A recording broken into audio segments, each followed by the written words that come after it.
Selamat datang di channel kami. Sebelum lanjut membaca, silahkan klik like, subscribe, komen dan share sebanyak-banyaknya. Terima kasih. Bab 44. Di saat yang bersamaan ada seseorang yang tiba-tiba berlari dari luar pintu. Dia adalah Hiro, adik iparnya Reva. Pa, Ma, ini sudah siang. Ayo kita pergi makan. Hiro berkata dengan penuh semangat. Alina yang melihat Hiro, ekspresinya menjadi lebih hangat dan tenang. Sudah diaturkah? Sudah diatur semua. Semua adalah makanan dari Yama, favoritmu, kata Hiro dengan nada yang manis. Hiro, kau memang sangat pengertian. Dengan kau berada di perusahaan ini ke depannya aku juga menjadi lebih tenang. Ujar Alina sambil mengangguk puas. Suamiku, ayo jalan. Kita pergi makan. Axel meletakkan semua file-file itu tanpa sekalipun menatap Reva. Dia meletakkan tangannya di belakang punggungnya dan mengikuti Hiro dan Alina dengan gaya arogan. Reva sangat kesal karena dia dan Hiro adalah sama-sama menantu mereka. Aku datang ke sini dikatakan membuat malu mereka. Lalu Hiro ke sini memangnya dia bisa melakukan apa untuk perusahaan? Ini terlalu diskriminatif. Tetapi Reva juga sudah terbiasa.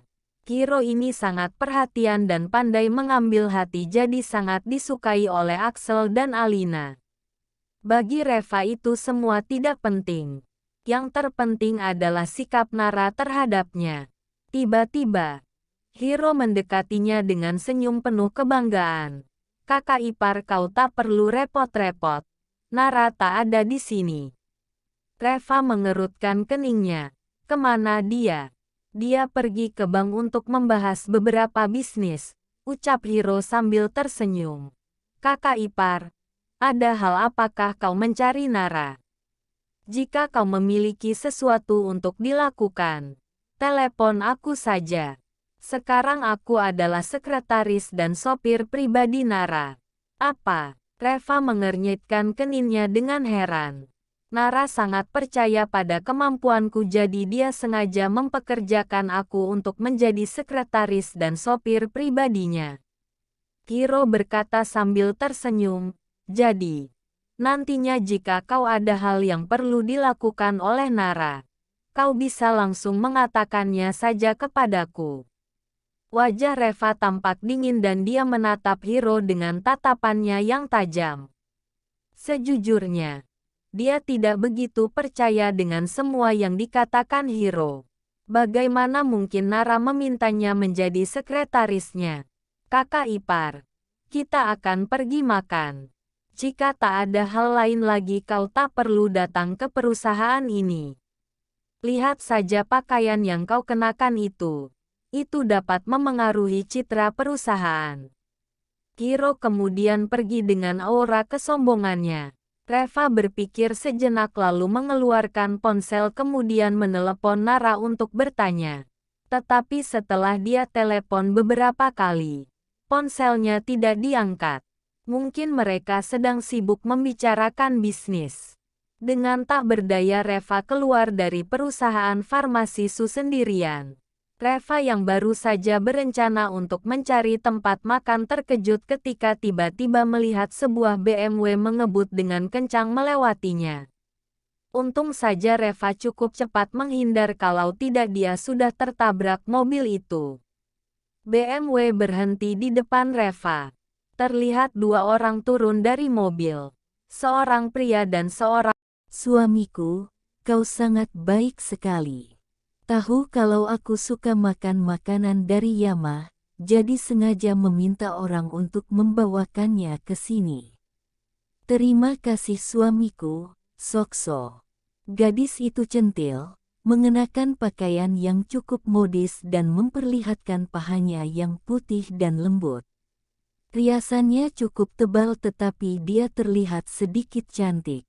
Reva menatapnya dengan ekspresi dingin. Karena gadis ini tidak lain adalah Harumi, mantan bunga kelas mereka. Saat di sekolah menengah dulu Reva termasuk anak yang agak kuper. Saat baru mengenal arti cinta, dia diam-diam jatuh cinta pada Harumi, bunga kelas mereka. Saat itu, salah satu teman sekelas Reva juga naksir dengan Harumi dan meminta Reva menolongnya untuk mengirim surat cinta. Sebenarnya memang tidak apa-apa, tetapi surat cinta itu tidak tercantum nama penulis. Jadinya banyak orang mengira bahwa surat cinta itu ditulis oleh Reva, yang berarti Reva menyukai Harumi. Dan teman sekelas itu juga tidak mau mengakuinya sehingga Reva yang dituduh untuk masalah itu. Sahabat Harumi juga ikut membuat heboh masalah ini sehingga satu sekolah pun mengetahuinya. Akhirnya Harumi sengaja menuangkan segelas air di kepala Remo di depan semua orang dan berkata, "Reva, kau ini seperti pungguk yang merindukan bulan saja." Sejak itu, Reva mendapat julukan pungguk di sekolah. Harumi ini akhirnya menjadi duri di hati Reva. Reva benar-benar tak menyangka bisa bertemu dengannya di sini. Memang benar kata orang kebanyakan keluar di malam hari akan bertemu dengan hantu jika lagi apes. Melihat Harumi ini membuat Reva teringat dengan kedua temannya di sekolah dulu. Dulu saat di sekolah Reva hanya memiliki dua teman. Teman yang benar-benar baik seperti saudara sendiri. Teman yang benar-benar rela berkorban untuknya. Sayangnya, setelah lulus dia kehilangan kontak mereka semua. Sekarang ketika dia melihat teman sekelasnya yang dulu, dia merasa sedikit terharu dan merasa waktu begitu cepat berlalu dan semuanya telah berubah. Kalau saja kedua temannya itu ada di situ juga Reva pasti akan sangat senang sekali. Teringat akan hal ini Reva tiba-tiba seperti punya dorongan yang kuat dari dalam hatinya. Dia ingin kembali ke tempat tinggalnya yang dulu. Dia ingin mencari kedua temannya yang sudah seperti saudaranya. Bersambung.